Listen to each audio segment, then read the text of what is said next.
Hey everyone, it's Mindy Baxton here. Excited for you to check out this video. And I got to tell you, put a disclaimer on this, if you will. I took a training from Kristen Boss last weekend. This is her content. Okay. As I was taking notes and I was kind of doing screen grabs, that's just how I take notes. As I continued to learn, it was so incredibly good that I had to put it together in a presentation. So this is not my content. This is all hers. And I don't even know the right way to do this, but I didn't have time. Like by the time I try to recreate things and make it my own, and eventually I'll do that. I just had to get this out because for 5.5 years that I've been building, on social media, this kind of was an epiphany to me. And so I wanted to share it with you and get the information out there. Please don't share this. If I shared this with you privately, please just keep this to yourself, because again, this is her content and I don't even know that I'm supposed to be doing this, but I want to get this message out because I hope it's as valuable and helpful to you as it was to me. So how she started with her, well, the presentation had a whole lot of other stuff. It was incredible, but she talked about these 3 eternal marketing principles in every economy and social media landscape, right? They're attract, it's attract, it's nurture, it's selling. But before we can get into that, right, diving into attract, nurture, sell, you've got to understand the different markets. And as we are building on social media, I don't care what it is that you sell. If you are selling product on social media, you have to embrace the identity of a content creator. That's our job now. We create content. And in creating content, there are these 3 markets that we really need to consider in order to create good content. Content that's going to grab your cold market, your warm market, and these hot leads. So just to go over them quickly, hot leads are those people that they don't need warming up, right?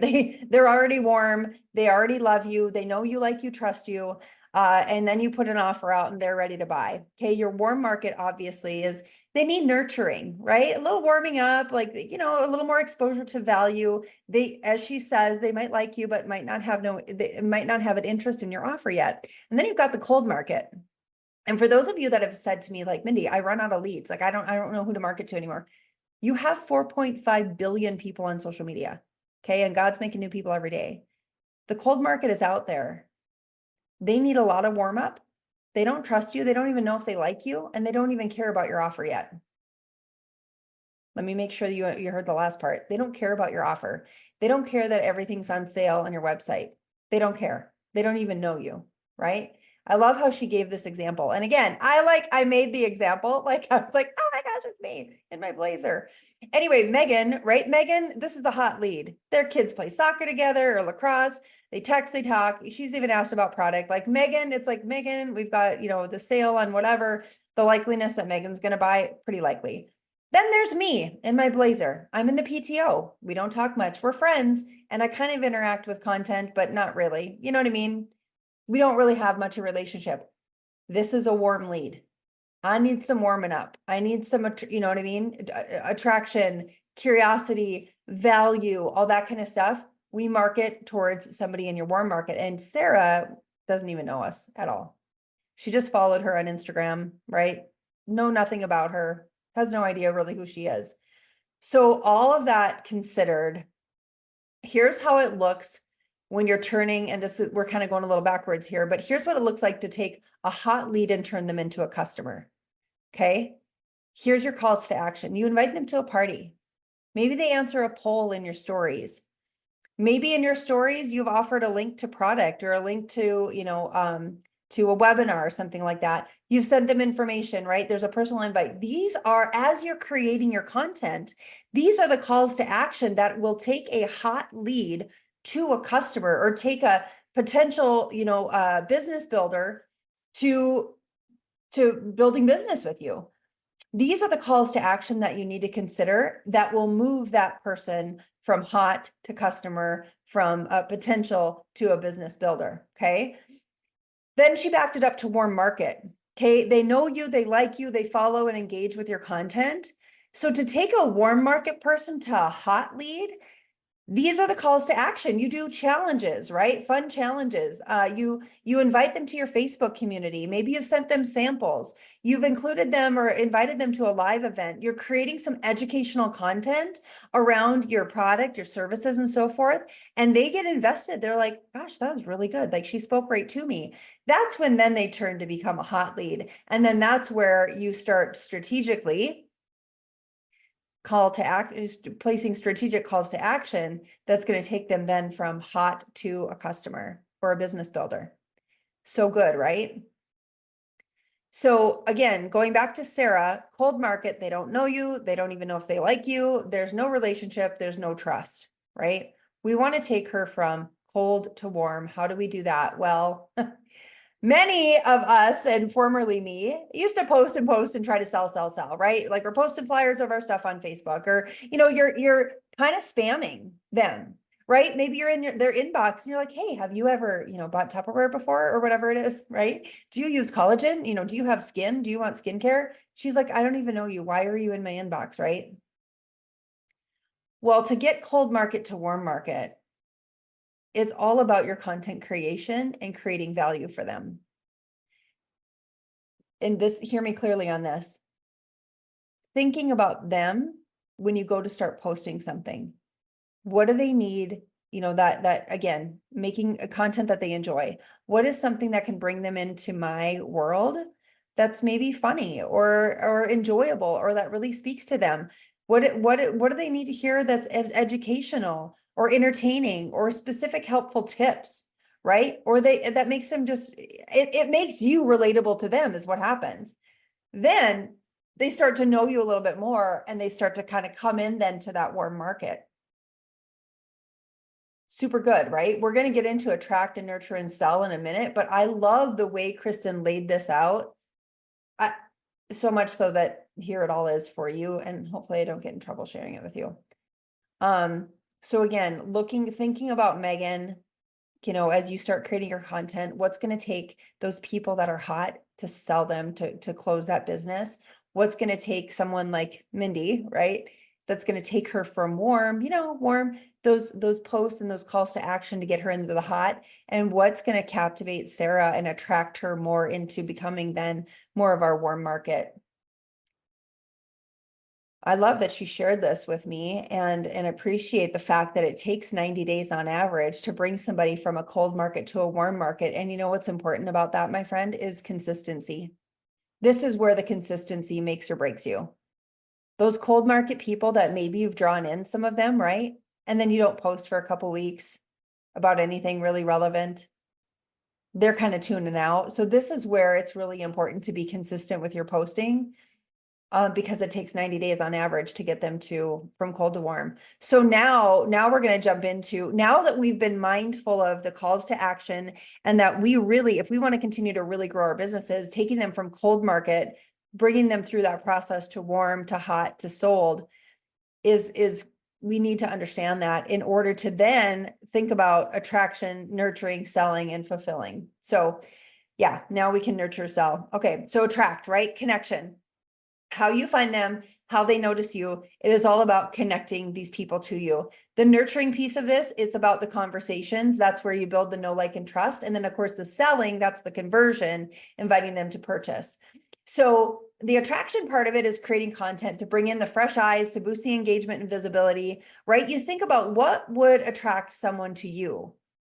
And this is really important. Shared experiences is important. I just posted on my timeline the other day, and this is a cold market post. It was a reel from going back to my hometown. And I kind of had I wasn't like, oh, I'm home, I love it, it's so great.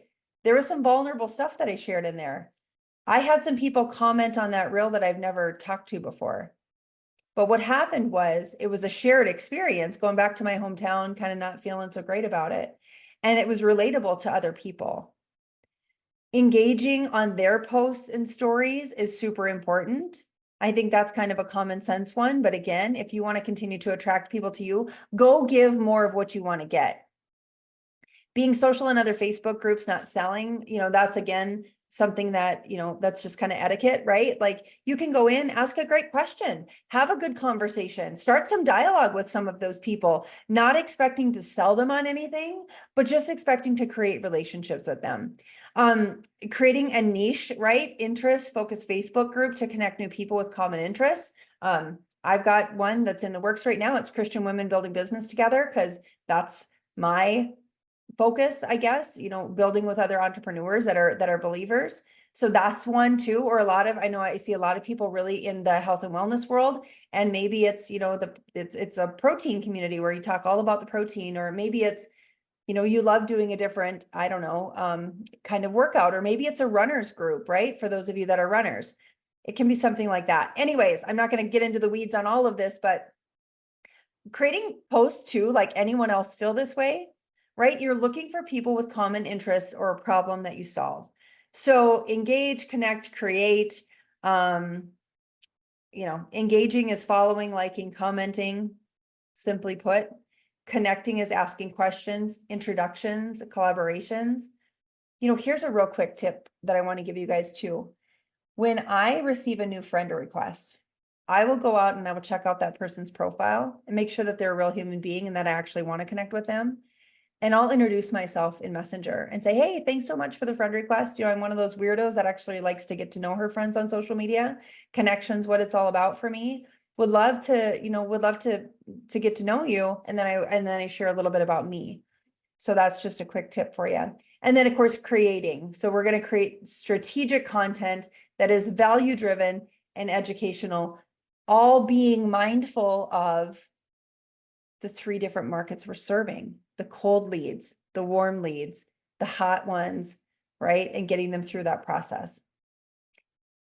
So when you engage and comment on their content, they will likely go take a peek at your content. This is where the attraction comes in, right? This is so brilliant. And some of us do it, I think, without thinking, but this is the truth of the matter. As you engage with those people, good or bad, so make sure that you're engaging with people you want to engage back with you.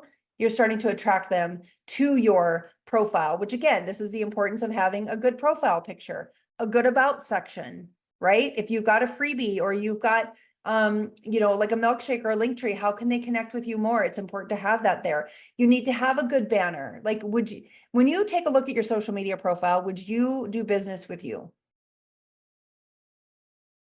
Think about that. Okay. All right.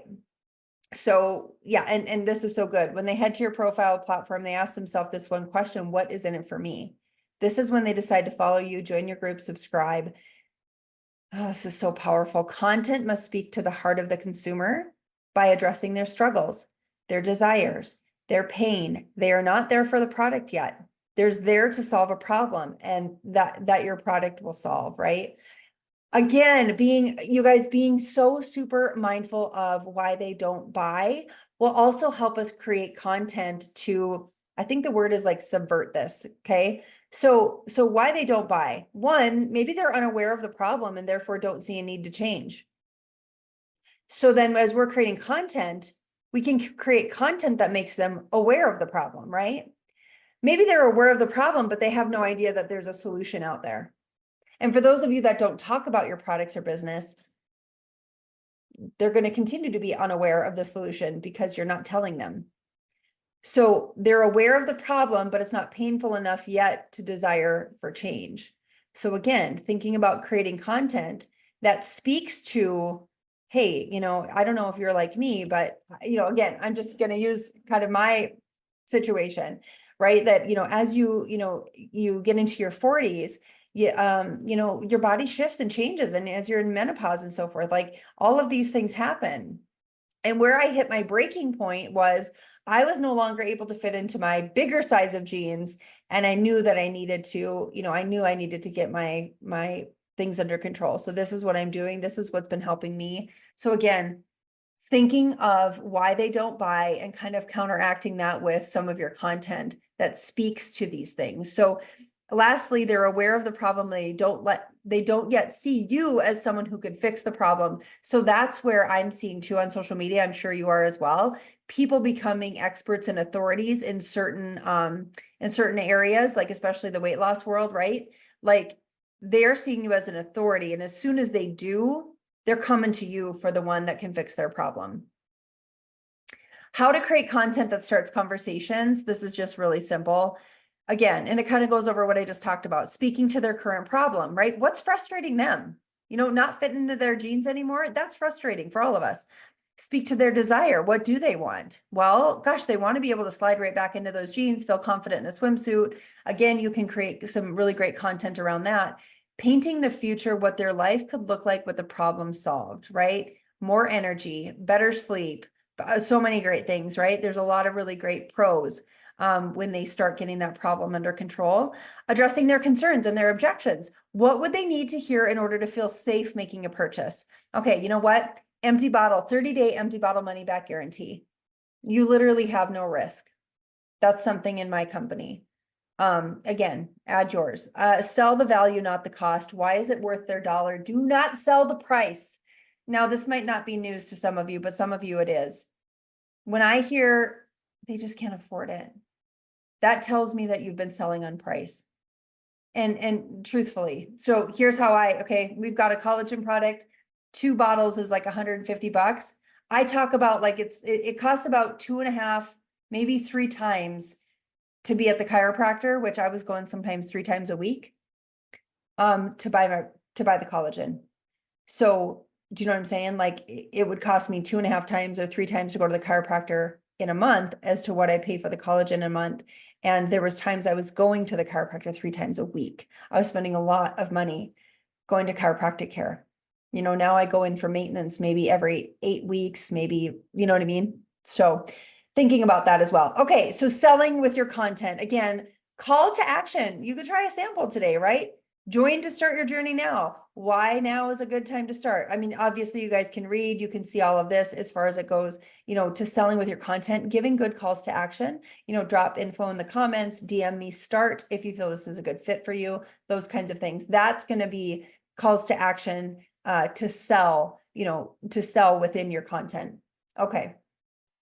I love that you put this together too, because this gives you just a real, like a 10,000-foot view of what your content should really look like. 2/3 of it, you're attracting and nurturing.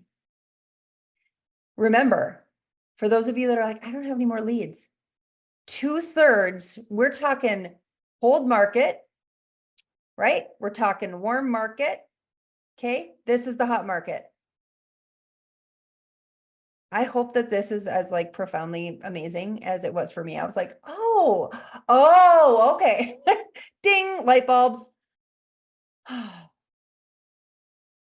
So engagement gets their eyes, content gets their follow, connection earns their trust, and consistency gets their purchase.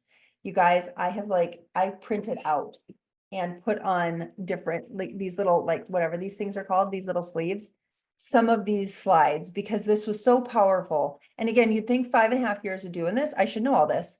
Well, I guess I kind of do in a sense, but to see it laid out like this, I just thought was so dang good. Engagement. So what is engagement? For those of you that are like, I really don't know. What do you mean engagement? So leaving a meaningful comment on a recent post. Hey, congrats on your new graduate, right? Like, where is she planning on attending college? Which goes to the next one, asking a question, right, in the comments.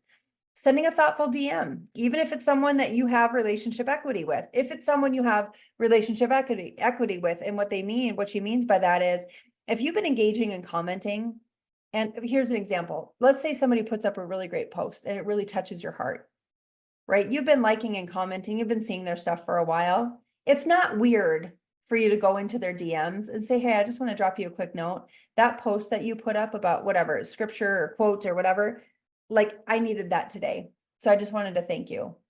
And I'm totally curious, where did you actually find that? Because that was really good. Because asking a question creates conversation, right? Replying in their stories and polls. Really, again, being mindful. Megan, we're serving her. Okay. Like as we continue to serve her, we're going to sell her because she's hot. Mindy, we're going to continue to nurture and put out good quality content that speaks to her. We're still building a know, like, and trust here. And again, Sarah, we want to pull her into the ecosystem, right? What can draw her in? Good attraction marketing. That's what's going to do it. We're creating connection. We're building trust. We're making the offer. All right. So examples of nurturing your audience. There's a whole list of them here. You guys, I'm not going to read through all of them, but that's examples of giving away free value, value, value, value, value. Okay. That is nurturing your audience. Oh yeah, this one. So again, 10,000-foot view of what does this really look like, right? We're bringing new people in. We got the cold market. We're bringing the new people in. We're building the relationship with the warm market. We're then inviting or selling to the hot market. And then we're bringing them into customers, our customer as a customer, as a marketer, and then we're onboarding them. And then we just repeat the cycle. So that's really a 10,000-foot view of how this business works. Lastly, or this is almost the last slide here, choosing 3 activities daily is going to continue to grow your business. So she did this training and it was called the Summer of Success, and it's no longer, okay, it's no longer. So I would love to be able to share it with you guys in that way and just point you in her direction, but I can't because it's gone. So choosing 3 activities daily will continue to run that cycle of nurture, selling, attracting, fulfilling. And here it is: connecting, asking, engaging, serving, 20 minutes a day. And lastly, you can batch the content in these 3 categories, which I think is really cool too. So on Mondays, writing your content for the week to attract, to nurture, and sell, being mindful of the markets that you're working with. Tuesdays, blitz engagement, right? This is the day that you're just going to connect, create conversations and connections. Wednesdays, you're following up with all your leads. Thursdays, video content day, you're making reels, you're going live, attract, nurture, or sell. And Friday is your customer care day. So that's it. I hope that you found this as absolutely incredibly valuable as I did. And please just keep this between us. I wanted to create this just for a handful of you to share with you. And so at some point I'll try to recreate it myself, but it was so good that I couldn't to try to even begin to recreate this. I don't even know where I'll start, but in an essence of time, I wanted to share it with you. And I hope that again, I give Kristen Boss all the credit. Follow her podcast. She's just an incredible trainer in this space. And so anyways, I just honor her with all of this and appreciate the content that she created for it. So I hope it was helpful. Let me know. Thanks.